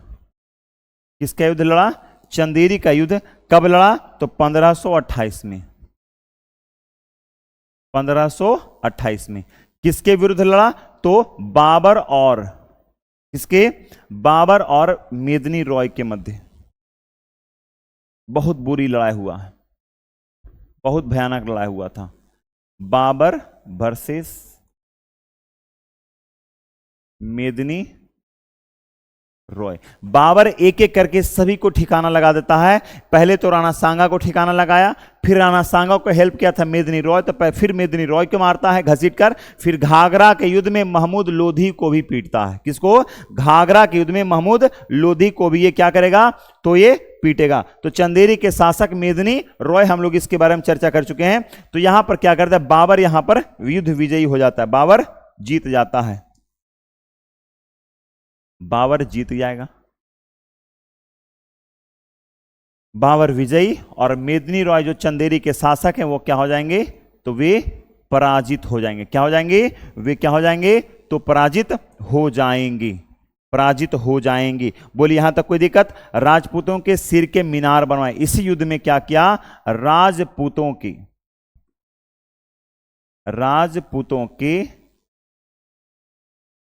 सिर का मीनार बनाया,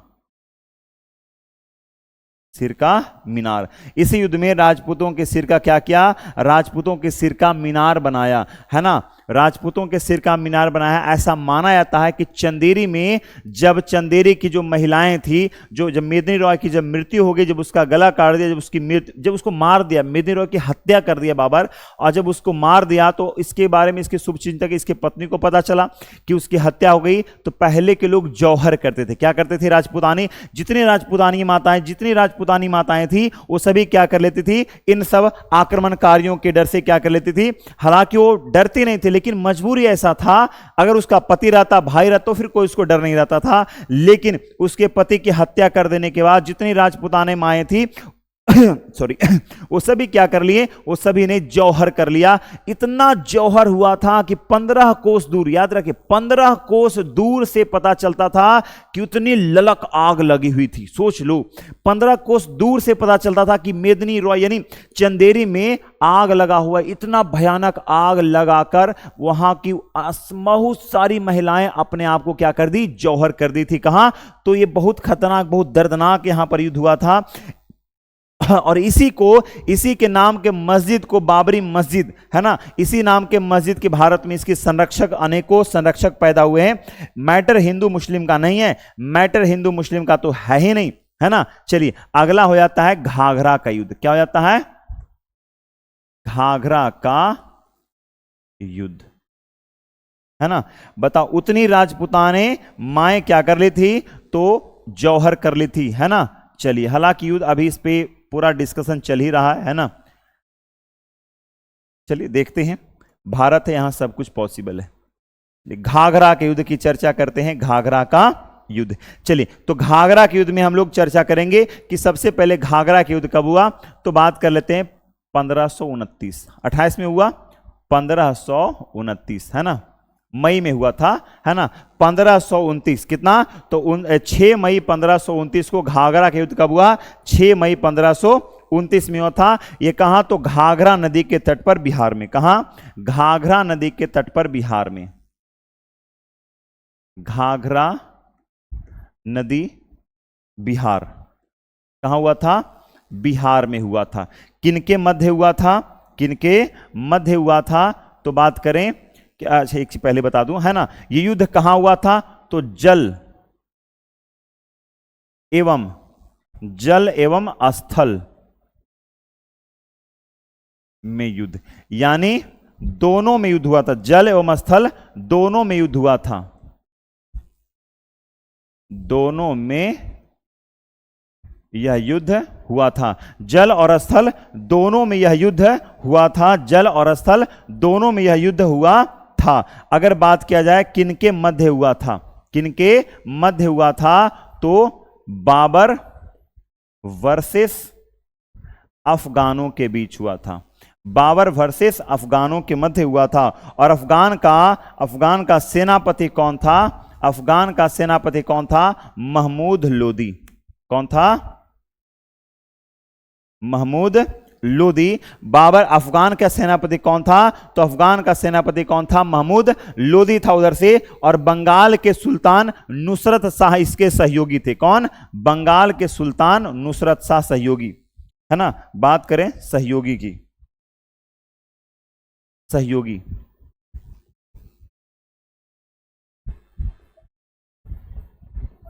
सहयोगी कौन थे, तो इसके सहयोगी कौन थे, तो बंगाल के सुल्तान, बंगाल के सुल्तान, बंगाल के सुल्तान कौन थे, तो बंगाल के सुल्तान जिनका नाम क्या था, नुसरत शाह।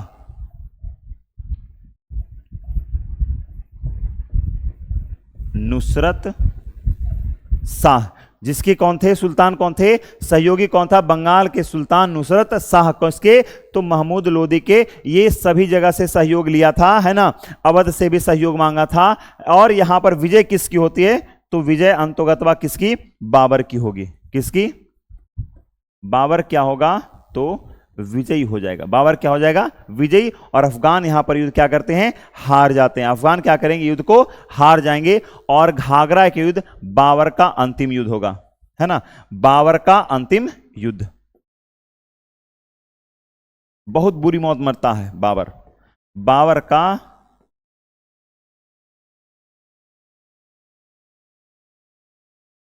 बाबर का अंतिम युद्ध होता है। कैमा, बाबर का अंतिम युद्ध। कौन, तो बाबर का अंतिम युद्ध कौन होगा, घाघरा का युद्ध। चलिए, अब यहां तक हम लोग बाबर के युद्ध के बारे में कंप्लीट कर लिए हैं, ठीक है ना। बाबर का युद्ध हम लोग का यहां पर कंप्लीट। अब इसके बेटे का आएगा, यानी अब इसके बेटे की किसकी, तो हम लोग हुमायूं की चर्चा करने वाले हैं। किसकी, हुमायूं की चर्चा करने वाले हैं कि हुमायूं दोहरिया का युद्ध हुआ था। किसके बीच, दोहरिया का युद्ध, दोहरिया। बाबर में एक खासियत क्या था कि बाबर अपने पुत्रों को क्या करना चाहता था, एक रखना चाहता था बाबर। लेकिन देखो, हालांकि हमारा दुश्मन है ना, लेकिन कुछ खामियां, कुछ उसमें अच्छाइयां ये था कि बाबर जीतना अच्छा, बहुत संघर्षशील व्यक्ति था, इसको भी बहुत हराया था, है ना। देखो, हर बुरी चीजों से अपने बारे में अच्छाई ले सकता, हम अच्छा नहीं करें, बहुत घटिया इंसान था ये, है ना। बाबर क्या था, बहुत ही घटिया इंसान था। लेकिन हम उससे से एक चीज सीख सकते हैं, क्या, कि बहुत ही संघर्षरत व्यक्ति था ये। कैसा, संघर्षरत व्यक्ति था। वो खुद भी संघर्ष किया था और अपने पुत्र यानी हुमायूं को भी बोला था, सबसे प्रिय पुत्र था इसका, बड़ा बेटा था, और उसने बोला था कि क्या, कि हमेशा क्या करना, हमेशा क्या करने के लिए बोला था, हमेशा तुम क्या करना, संघर्ष करते रहना। क्या, संघर्ष करते रहना। कभी हारना नहीं जीवन में। तो आप लोग से भी एक निवेदन है कि अभी आप लोग हारिए नहीं, आप लोग संग, जब इसका मकसद गलत होते हुए भी इतना काम अच्छा कर सकते, इतना मतलब इतना गलत, इसका इरादा गलत होते हुए भी अपना हार नहीं मान सकता है, तो हम लोग का इरादा हम लोग के परिवार को खुशी रखना है ना। जिस जो भी एग्जाम की तैयारी कर रहे हैं, आपको परिवार को खुशी देना, अपने परिवार को अच्छा भरण पोषण करना है, तो आपका इरादा उचित है, आपका इरादा सर्वश्रेष्ठ है, उचित है, देश की सेवा करना है, तो हम लोग क्यों हार माने, जबकि इसका इरादा गलत होते हुए भी इसका इरादा गलत होते हुए भी इतनी सफलता मिला। तो हम लोग का इरादा थोड़ा सा कहीं ना कहीं हम लोग की मेहनत में कमी आएगी, तभी हम लोग इसको हार मान जाते हैं, ठीक है ना। तो किनके किसके मध्य हुआ था, तो हुमायूं है ना, और हुमायूं के साथ में कौन था, तो हुमायूं के साथ अफगान लड़ा था। कौन, हुमायूं के साथ अफगानों का बीच हुआ था। और इसके अफगान के तरफ से कौन, तो अफगान के तरफ से लड़ा था कौन, शेर शाह सूरी। कौन, अफगान की तरफ से कौन लड़ा था, शेर शाह सूरी लड़ा था, जिसे हम शेर खां भी कहते हैं ना। और कौन, तो शेर शाह के अलावा और कौन लड़ा था, तो और महमूद लोधी। कौन, महमूद लोधी का कहना था कि हम जब तक उसको या उसके बेटे को मैं मार नहीं देता, मुझे चैन नहीं मिलने वाला है, इसलिए हर काम में वो आगे हो जाता था, है ना। चलिए, तो अंतोगतवा किस्मत जो है हुमायूं यानी बाबर के पक्ष में अभी भी चल रहा है ना, तो ये क्या हो जाता है, ये जीत जाता है। कौन जीत जाता है, यानी हुमायूं जीत जाता है, और महमूद लोधी और शेर शाह की सेना, अफगान सेना क्या करती है, हार जाती है, पराजित हो जाती है। जब ये पराजित होती है तो शेर शाह अपने पुत्र को, अपने बेटे को क्या करता है, मुगल दरबार में सेवा के लिए भेजता है। कुतुब खां, कौन, इसका बेटा का नाम था, क्या था, कुतुब खां। कुतुब खां को मुगल दरबार भेजता है, मुगल दरबार में सेवा, क्या, तो मुगल दरबार में क्या करता है, मुगल दरबार में सेवा के लिए भेजता है। हुमायूं और अफगान, यानी अफगान की तरफ से शेर शाह महमूद लोधी के मध्य हुआ था, महमूद लोधी और शेर शाह पराजित होता है, हुमायूं जीत जाता है। लेकिन बकरे की अम्मा कब तक खैर मनाएगी, बकरे की अम्मा कब तक खैर मनाएगी। यहीं पर आपका हो जाता है चौसा का युद्ध। मैं इसी में शामिल कर दूं, है ना, चौसा के युद्ध को मैं इसी में शामिल कर देता हूं, है ना, तो क्या हो जाएगा, एक ही में आपको कंप्लीट हो जाएगा, है ना। थोड़ा सा मैं इसे छोटा कर देता हूं, चलिए रहने दीजिए, है ना। चलिए, तो क्या हो जाएगा, चौसा का युद्ध हम लोग अब यहीं पे कंप्लीट कर लेते हैं, ठीक है। चलिए,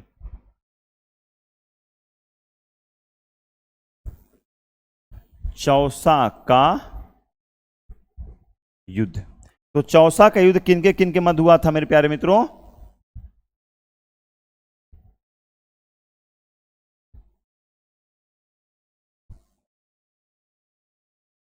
चलिए, तो किनके मध्य हुआ था चौसा का युद्ध। तो चौसा का युद्ध वही कौन कौन, तो चौसा का युद्ध किनके किनके मध्य हुआ था, तो 1539 शेर शाह और हुमायूं के मध्य हुआ था। 1539 किनके किनके मध्य हुआ था, तो ये मध्य किनके किनके हुआ था, शेर शाह और Sher Shah versus Humayun, Sher Shah versus Humayun, Sher Shah versus Humayun के मध्य हुआ था। अगर बात करें विजय कौन प्राप्त हुआ, तो इसे प्राप्त हुआ शेर शाह सूरी विजित हुआ, है ना, और हुमायूं पराजित हुआ। और हुमायूं क्या हुआ, पराजित होता है। और यहां से हुमायूं अपनी जान बचाकर भाग जाता है, क्या करता है, जान बचाकर भाग जाता है। लेकिन होता क्या है, जान बचाकर अपनी राजधानी भाग जाता है ना। लेकिन बकरे की अम्मा कब तक खैर मनाएगी। शेरशाह के गिरफ्त में आते आते बच गया, लेकिन दिल्ली पर शेरशाह अधिकार नहीं कर पाया। दिल्ली के दरबार में फिर दिल्ली के गद्दी पर फिर से हुमायूं है ना बैठ जाता है। लेकिन कब तक खैर मनाएगा, खैर मनाएगा। इसी में एक युद्ध और होता है, जिसे बिलग्राम और कन्नौज का युद्ध कहते हैं। क्या, जिसे बिलग्राम और कन्नौज का युद्ध कहते हैं। इसी में हम लोग शामिल कर देते हैं ना।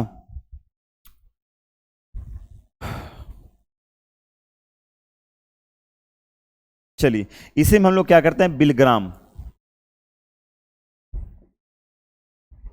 बिलग्राम या कन्नौज का युद्ध,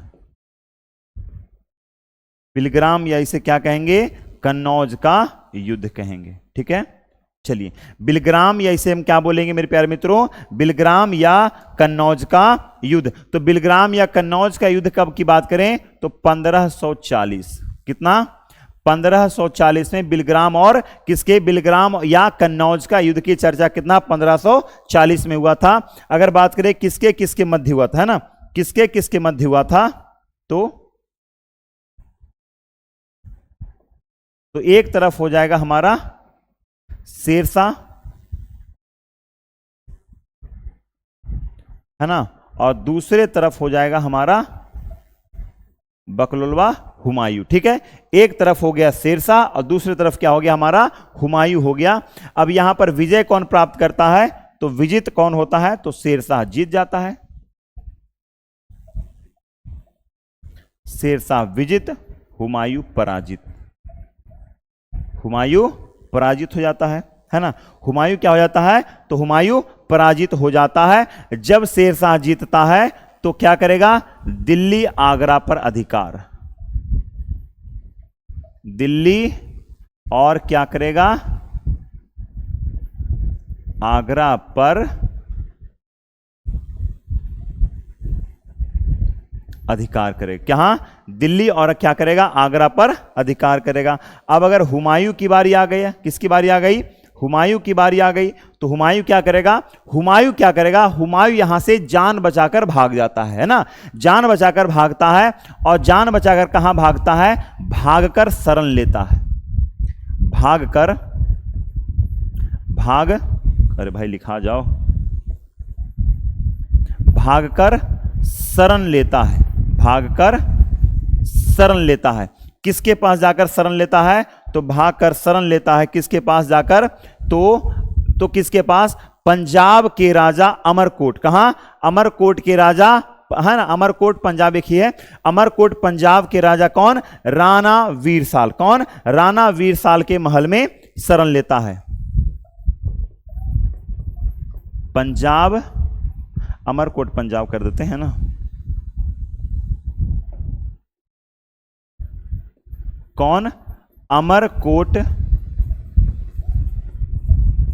पंजाब के राणा वीरसाल, है ना, के राणा वीरसाल के महल में शरण, है ना, के राणा वीरसाल के महल में क्या लेता है, ये शरण लेता है। और यहीं पर 1541 में हमीदा बानो बेगम से विवाह करता है, किससे, हमीदा बानो बेगम से विवाह करेगा। और 1542 में अकबर पैदा होगा, 15 अक्टूबर 1542 में अकबर का जन्म होगा, कितना, 15 अक्टूबर 1542 में अकबर का जन्म होगा, 15 अक्टूबर 1542 में अकबर का जन्म होगा। ठीक है, चलिए अगले की ओर चलते हैं। तो यहां तक हम लोग का हो गया, कन्नौज हमने पढ़ लिया, है ना, हम लोग चौसा पढ़ लिए हैं।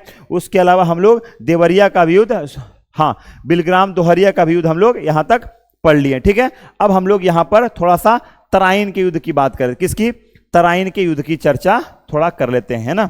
चलिए हम लोग इसको, तराइन को एक बार में तीनों युद्ध लपेट लेंगे, है ना, हालांकि 2 ही युद्ध हुआ है, लेकिन चंदावर युद्ध को भी हम लोग यहीं पर कर लेंगे, तराइन का युद्ध, क्योंकि इसको आप लोग एक साथ याद करने में आपको सुविधा पड़ेगा, तराइन के युद्ध को, है ना।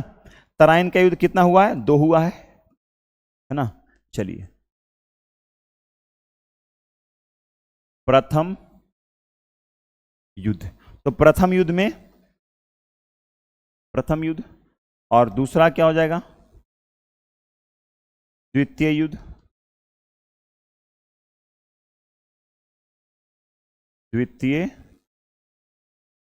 युद्ध,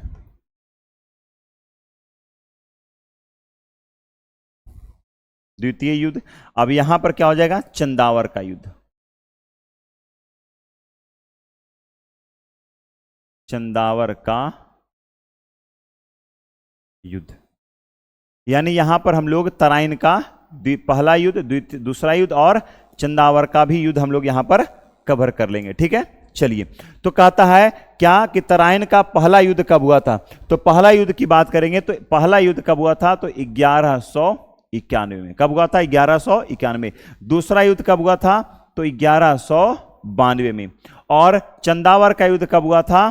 तो 1194 में, है ना। तो 1191 में क्या हुआ? किसके किसके मध्य हुआ था, है ना, किसके किसके मध्य हुआ था? चलिए, तो क्या हो जाएगा?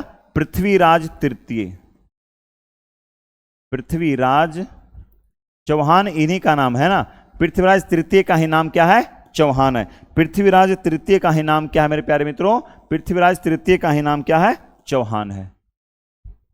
ठीक है। वर्सेस क्या हुआ था? महमूद गौरी, मोहम्मद गौरी, है ना, मोहम्मद गौरी के बीच हुआ था। इसमें विजय कौन प्राप्त किया था? तो विजय श्री का आशीर्वाद किसे मिला था? पृथ्वीराज चौहान को। यही भारत के शासकों में एक खराबी रही है, क्या? कि सबको माफ करे। अगर जीत गया तो चलो ठीक है, माफ करते हैं, अगला बार नेक्स्ट वाली गलती मत करना। और महमूद गौरी क्या हुआ? तो पराजित हुआ, है ना, पराजित हुआ। और जितने आक्रमणकर्ता आए, जितने भारतीय राजा को मारा, या तो छल से मारा, या तो उसे पहली बार माफ किया होगा राजा तभी, या फिर उसको कोई धोखा दिया होगा तभी वो हारा होगा, है ना। तभी वो क्या हो गया? तभी वो हारा होगा। अन्यथा आप कितनों इतिहास पलट करके देख लीजिए, इतिहास पलट करके कितनों पढ़ लीजिए बेहतरीन ढंग से, आपको कोई भारतीय राजा आसानी से हारता हुआ नहीं मिलेगा। या तो उसे कोई धोखा दे रहा होगा, या तो वो उसे अपने दुश्मन को माफ किया होगा तो पीछे से खंजर मारने का काम किया होगा। तो भारत के लोग बड़े ही दयालु किस्म के होते थे, इस वजह से हम लोग का आज ये हाल हुआ है ना। आज भी भारत का हाल देखो ऐसा ही है ना। तो क्या हो जाएगा? हम लोग बहुत जल्दी किसी पर दया करते हैं। पृथ्वीराज तृतीय, और फिर से किसके बीच हो गया? तो गौरी के बीच, महमूद गौरी के बीच हुआ। लेकिन यहां पर उल्टा हो जाता है पासा। पृथ्वीराज चौहान क्या हो जाते हैं? पराजित हो जाते हैं, है ना। पूरी तैयारी के साथ गौरी आया था, और भारत के खास करके जयचंद, जो पृथ्वीराज चौहान के ससुर जी था, कौन था? ससुर होते हुए भी क्या किया? बताओ, उस समय लव मैरिज राजा तो ऐसे भी भगा के ब्याह कर लेता, तो कौन बड़ा चीज है। लेकिन जयचंद क्या बोला? नहीं नहीं, हमको नहीं, हमको वो आदमी को मार दो, हमको कोई मतलब नहीं है। और जयचंद इसमें पूर्ण सहयोगी था। किसका? गौरी का सहयोगी था। और गौरी क्या हो जाता है? तो गौरी विजित हो जाता है, यानी जीत जाता है। लेकिन मैंने बोला, अगर बोए पेड़ बबूल के तो आम कहां से होए। चंदावर का युद्ध हुआ 1194 में, ज्यादा दिन ये भी नहीं बच पाया। चंदावर का युद्ध हुआ, और चंदावर के युद्ध में क्या किसके किसके मध्य हुआ? तो गौरी वर्सेस कौन? तो जयचंद, जयचंद,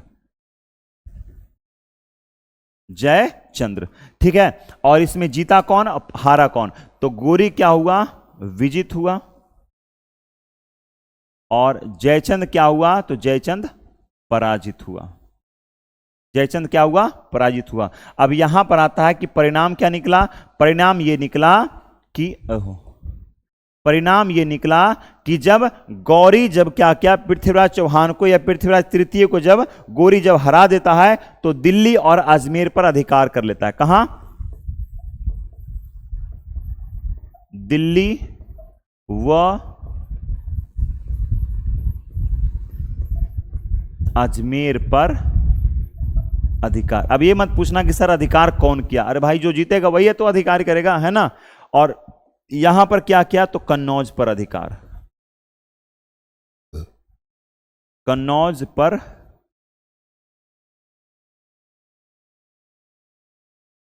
पर अधिकार किया। बोलिए, तो तराइन का पहला, दूसरा और चंदावर का युद्ध भी हम लोग यहां पर इसको कवर कर लिए। ठीक है, चलिए अगले युद्ध की ओर हम लोग आगे बढ़ रहे हैं। ठीक है, अगला युद्ध क्या होगा? अगला युद्ध हम लोग का रहेगा हल्दी घाटी का युद्ध। कौन सा? अगला युद्ध क्या रहेगा? अगला युद्ध हम लोग का रहेगा हल्दी घाटी का युद्ध। हल्दी घाटी का युद्ध। चलिए, तो हम लोग हल्दी घाटी के युद्ध को भी कर लेते हैं, है ना। हल्दी घाटी का युद्ध भी बहुत एक रोमांचक घटना है, हल्दी घाटी का युद्ध भी। चलिए, तो सबसे जब पहले हम लोग जानते हैं क्या कि हल्दी घाटी का युद्ध कब हुआ था, तो 18, है ना। देखिए, मैं आपको पहले बार बोलता हूं कि ज्यादा डेट के चक्कर में मत लगे रहे, ठीक है ना, कि 18 का हुआ कि 14 का हुआ, ठीक है। आप सीधे याद रखिए 1576, 1500। टीचर अपना धाक जमाने के लिए डेट बोलता और कुछ नहीं। ये सब एग्जाम में 18, 15, 14 नहीं आता है, दिमाग से इस बात को हटा लो।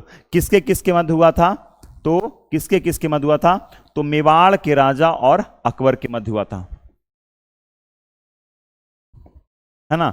मेवाड़ के राजा महाराणा प्रताप और अकबर के मध्य, मैं अकबर मेवाड़ के राजा महाराणा प्रताप ही लिखता हूं और अकबर, वो ज्यादा बेटर लगेगा, है ना। महाराणा प्रताप, अब इस पर कुछ विवाद है, ठीक है। महाराणा प्रताप और अकबर, कुछ अभी हाल ही के जितने रिपोर्ट्स आए हैं और जिन रिपोर्टों में बात ये हो रही है, जिन रिपोर्टों में ये बात हो रही है, हाल ही के रिपोर्ट से ये पता चलता है क्या कि उसके बारे में अभी स्टडी किया जा रहा था और क्या पता चला है, पता ये चला है कि इस युद्ध में महाराणा प्रताप विजय हुए थे, अकबर नहीं जीता था। तो इसको लेकर विवाद है। तो एग्जाम में क्या भी पूछना है, क्या उत्तर देगा, क्या आयोग मानेगा, अभी रिसेंट वाला मानेगा, जो पहले से होते आ रहा है उसको मानेगा। कुछ लोगों का मानना है कि महाराणा प्रताप जीत गए थे, कुछ लोगों का मानना है कि नहीं अकबर जीता था, है ना। तो यहां पर हम लोग यहां पर ये देखेंगे कि कौन युद्ध जीते हैं। पुराने अगर देखें तो यहां पर अकबर को विजय बताता है, लेकिन अगर नए शोध हुए हैं, नई जानकारी प्राप्त हुई वहां से हमें, तो महाराणा प्रताप को जीतता हुआ बताएगा। किसे, महाराणा प्रताप को जीतता हुआ बताया गया, ठीक है। तो अगर यहां पर मैं आपको भविष्य के लिए छोड़ देता हूं, किसको, ये मैं आपको भविष्य के लिए छोड़ देता हूं कि कौन यहां पर विजित होता है। मैं यहां पर सबकी सेनापति बताता हूं, है ना, कि इसके सेनापति कौन थे। तो अगर बात करें महाराणा प्रताप के सेनापति कौन थे, तो हकीम खां सूर थे। कौन,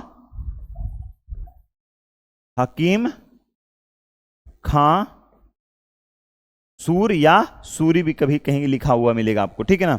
चलिए, इसके सेनापति कौन थे, इसके, तो अकबर के सेनापति कौन थे, तो राजा मान सिंह, राजा मान सिंह। यहां पर अभी तक एग्जाम में इतना ही प्रश्न पूछा जा रहा है ना। अगर विजित की बात करेगा तो अगर अकबर को विजय मानेगा आयोग तो अकबर को देखेंगे, है ना। और अगर महाराणा प्रताप को आने वाले एग्जाम्स में की मैं बात कर रहा हूं, पहले क्या घटित हो गया उसको इस पर हम लोग भविष्य की गोद में छोड़ देते हैं, ठीक है। जो भविष्य में बोलेगा अकबर की विजय अकबर, राणा प्रताप की विजय तो राणा प्रताप की विजय, है ना, ठीक है। तो यहां तक हम लोग का हो गया। बोलिए, यहां तक कोई आपको दिक्कत है, कोई समस्या है, कोई प्रॉब्लम है तो हमें बताइए, हमें यहां पर आप हमें बता सकते हैं। और आप लोग को ये सेशन कैसा लगा है, ये सेशन आपको कैसा लगा, और आपको अच्छा लगा तो और भी बहुत सारे युद्ध बाकी है ना। प्लासी का युद्ध बाकी है ना, 1 2 3 4 जो भी प्लासी का युद्ध बाकी है, आपको कर्नाटक का युद्ध बाकी है, आंग्ल मैसूर युद्ध हो गया, आंग्ल कर्नाटका हो गया, तो इन सभी आंग्ल सिख हो गया, ये सभी युद्ध अभी बहुत सारे युद्ध बाकी हैं, है ना। और फ्रांसीसी के साथ युद्ध होता है ना। तो बहुत सारे भी युद्ध अभी बाकी हैं, खानवा का युद्ध बाकी है, तो इतने युद्ध अभी बाकी है। तो हम इसके पार्ट 2 भी अगर मैं लाऊंगा, लेकिन अगर आप लोग का रिस्पांस बढ़िया रहेगा तो हम इसका पार्ट 2 भी लेकर आएंगे। अगर आप लोग यहां तक देख रहे हैं तो बहुत बहुत धन्यवाद आपका, तहे दिल से थैंक यू। और हमारे चैनल को सब्सक्राइब करें, वीडियो को लाइक करें, अच्छा लगे तो दोस्तों को भी जरूर से जरूर शेयर करें, ठीक है। ओके, थैंक यू, धन्यवाद। टेक केयर, स्वस्थ रहिए, खुश रहे, सरे मुस्कुराते रहिए, खुद का ध्यान रखें, अपने माता पिता का भी ध्यान रखें। हमसे जुड़ने के लिए आपका तहे दिल से धन्यवाद। ओके, थैंक यू, सभी को राधे राधे।